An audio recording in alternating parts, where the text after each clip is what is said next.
अस्सलाम वालेकुम, सत श्री अकाल, केम छो। नमस्कार का जो एक तरीका है वो पूरे हिंदुस्तान को अंदर ले लेता है। यही मान के मैं अपना हर प्रोग्राम स्टार्ट करता हूँ। सलाम में और नमस्ते में क्या डिफरेंस है, ये वीडियो में आपको मालूम पड़ेगा। पूरा वीडियो देखो। हिंदू लोग कहते हैं नमस्ते। नमस्ते का लफ्ज किधर से आता है आपको शायद पता होगा। नमस्ते आता है इदम नममे से। इदम नममे मतलब मैं आपके सामने झुकता हूं, मैं आपकी इबादत करता हूं, बराबर। इदम नममे आप कहना चाहते हैं मैं आपके अंदर ईश्वर की इबादत करता हूं।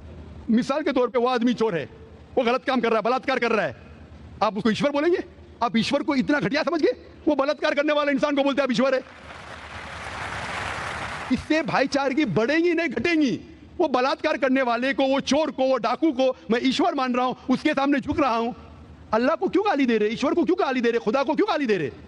इस्लाम में, इस्लाम की भी आपने मिसाल दी, इस्लाम में हम कहते हैं अस्सलामु अलैकुम। अल्लाह ताला से फरमाते इस इंसान पे सलामती दे। चाहे वो अच्छा इंसान है तो भी सलामती देने की बात अच्छी है, चाहे वो चोर या डाकू हो। मैं बोलूंगा अस्सलामु अलैकुम, मैं कह रहा हूं या अल्लाह, या रब, या खुदा इस डाकू पे रहमत फरमा। कुछ बुरी बात है ना? मैं अल्लाह को गाली दे रहा हूं, उसके लिए दुआ दे रहा हूं कि तू गलत काम छोड़ और सही रास्ते पे आ। अगर मैं उसको खुदा मानूंगा तो खुश हो जाएगा, और चोरी करेगा, और बलात्कार करेगा। कोई भी धर्म में ये नहीं सिखाता। ये धर्म के मानने वाले अपनी खुद की इजाज करते हैं, इसे कहते हैं इनोवेशन, बिदात। जिस तरीके से खुदा ने सिखाया है कि उसकी इबादत करे, उसी तरीके से हमें करना चाहिए। तब्दीली लाएंगे। हम समझ रहे हैं कि भाईचारा बढ़ेगा, भाईचारा नहीं बढ़ेगा, भाईचारा घटेगा। आपने मुझे शुरुआत में नमस्ते कहा। नमस्ते, नमस्ते के क्या मानिए भाई साहब? आप बोल सकते हैं? नहीं पता क्या मानिए? माइक्रोफोन ऑन कीजिए जरा भाई साहब का। नमस्ते मतलब मैं सर झुका के मैं आपको नमन करता हूँ। हाँ, सर झुका के आप मुझे नमन करता हूँ। नमन करता हूं। सर झुका के, सर झुका के मुझे नमन करना शिर्क है, हराम है, प्रोहिबिटेड है। आप मेरे सामने भी सर नहीं झुका सकते, चाहे आप मुझसे मोहब्बत करते हैं, चाहे आप मेरी इज्जत करते हैं, फिर भी आप मेरे सामने सर नहीं झुका सकते। सर झुकाना चाहिए तो सिर्फ खुदा के सामने, अल्लाह के सामने, और मैं खुदा नहीं हूं।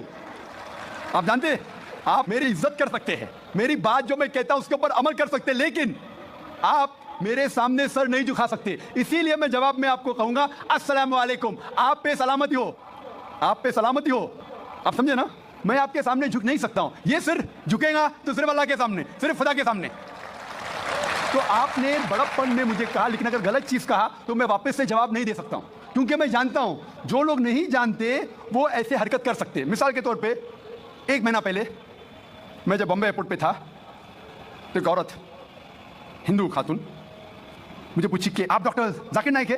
आई डॉक्टर जाकिर नाइक? मैंने कहा जी हाँ। ओ, मैं आपका रोज प्रोग्राम देखती हूँ। मैं दुबई से 25 साल के बाद मुंबई में आ रही हूँ, 25 साल के बाद हिंदुस्तान में आ रही हूँ। उसकी सिर पे टिका था, हिंदू औरत थी, बोलती मैं आपके प्रोग्राम देखती हूँ और बहुत अल्हम्दुलिल्लाह तारीफ करने लगी। सारी तारीफ अल्लाह की है, मैं कुछ भी नहीं हूँ। और फिर कहने लगी कि मैं तुम्हारे पैर छूना चाहती हूँ। मैंने कहा कि ये गलत है, शिर्क है।